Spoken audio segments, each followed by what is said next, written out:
உதகை தாவரவியல் பூங்காவில் 127வது மலர் கண்காட்சியை முதலமைச்சர் மு.க.ஸ்டாலின் இன்னும் சற்று நேரத்தில் தொடங்கி வைக்க இருக்கிறார். இன்று தொடங்கி 25ஆம் தேதி வரை மலர் கண்காட்சியானது நடைபெற இருக்கிறது.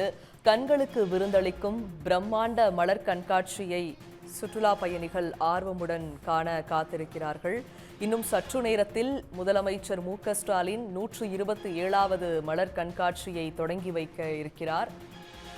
முதலமைச்சர் மு.க.ஸ்டாலின் 127வது கண்காட்சியை தற்போது திறந்து வைத்திருக்கிறார். அண்மை செய்தியாக பார்த்து வருகிறோம். இன்று முதல் 25ஆம் தேதி வரை இந்த மலர் கண்காட்சியானது நடைபெற இருக்கிறது. கண்களுக்கு விருந்தளிக்கும் பிரம்மாண்டமான மலர் கண்காட்சியை காண சுற்றுலா பயணிகள் ஆர்வமுடன் காத்திருக்கிறார்கள். மலர் கண்காட்சியை தொடங்கி வைத்து முதலமைச்சர் பார்வையிட்டு வருகிறார். அதன் காட்சிகளை நாம் திரையினில் பார்த்து வருகிறோம். இன்று தொடங்கி 25ஆம் தேதி வரை மலர் கண்காட்சியானது நடைபெற இருக்கிறது. மேலதிக விவரங்களோடு இணைகிறார் செய்தியாளர் சிவசாமி. சிவசாமி, விவரங்கள்.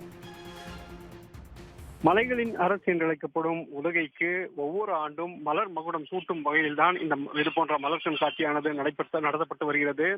இந்த ஆண்டை பொறுத்தவரையில் இது 127வது மலர் கண்காட்சியாகும்.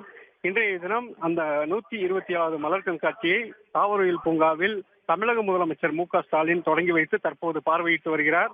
ஏற்கனவே இவர் 2022ஆம் ஆண்டு முதல் முறையாக அவர் முதல்வராக பொறுப்பேற்றவுடன் மலர் கண்காட்சியை தொடங்க வைத்த நிலையில் இந்த ஆண்டும் 2வது முறையாக தற்போது மலர் கண்காட்சியை தொடங்கி வைத்து தற்போது பார்வையிட்டு வருகிறார்.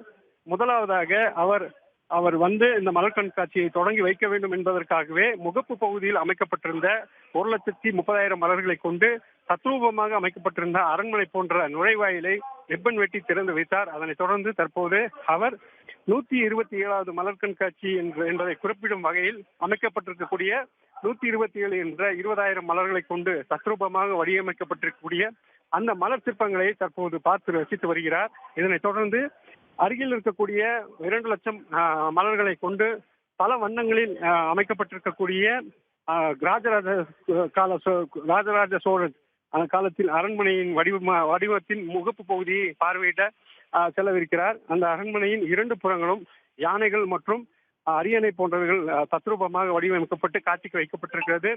அவற்றையும் அவர் பார்வையிட்டு அதனைத் தொடர்ந்து அருகில் 50,000 மலர்களை கொண்டு உருவாக்கப்பட்டிருக்கக்கூடிய அன்னப்பச்சி போன்றவற்றையும் பார்வையிட இருக்கிறார். அவரது வருகையை ஒட்டி பலத்த போலீஸ் பாதுகாப்பு போடப்பட்டுள்ளதுடன் அவர் தற்போது இந்த மலர் அலங்காரங்களை மிகவும் மகிழ்ச்சியுடன் பார்த்து ரசித்து வருகிறார்.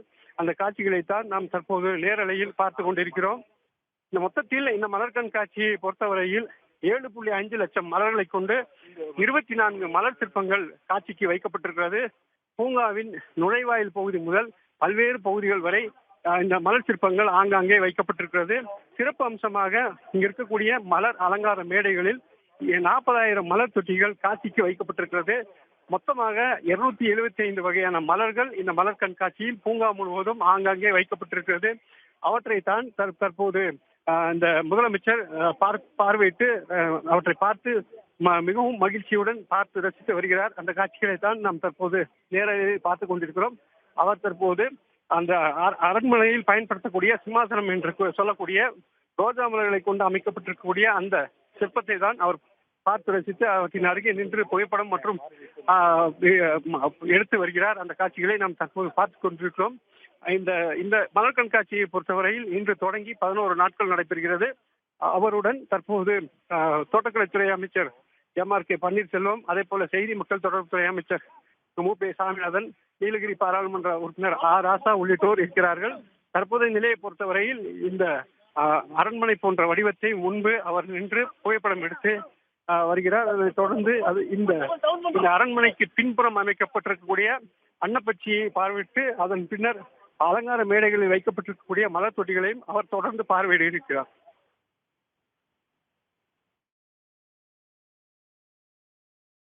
முதலமைச்சர் ஸ்டாலின் 127வது மலர் கண்காட்சியை துவக்கி வைத்து தற்போது மிகுந்த உற்சாகத்துடன் புகைப்படம் எடுத்து வரும் காட்சிகளை நாம் திரையினில் பார்த்து வருகிறோம். முதலமைச்சர் வருகையொட்டி பாதுகாப்பு பணிக்காக எத்தனை போலீசார் ஈடுபட்டிருக்கிறாங்க, மக்களுக்கு காவல்துறை சார்பாக வழங்கப்பட்டுள்ள அறிவுறுத்தல்கள் எல்லாம் என்னென்ன? அதாவது ஒவ்வொரு ஆண்டும் கோடை சீசனுக்கு வரும் சுற்றுலா பயணிகள் அவர்கள் கண்டு ரசிப்பதற்காக தான் இது போன்ற மலர் கண்காட்சி நடத்தப்பட்டு வருகிறது.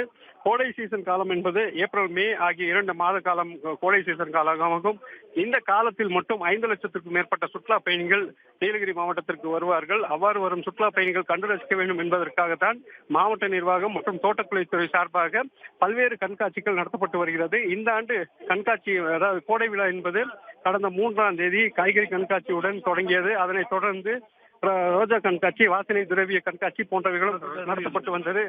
இந்த நிலையில்தான் தற்போது இந்த 127வது மலர் கண்காட்சி தொடங்கி இருக்கிறது.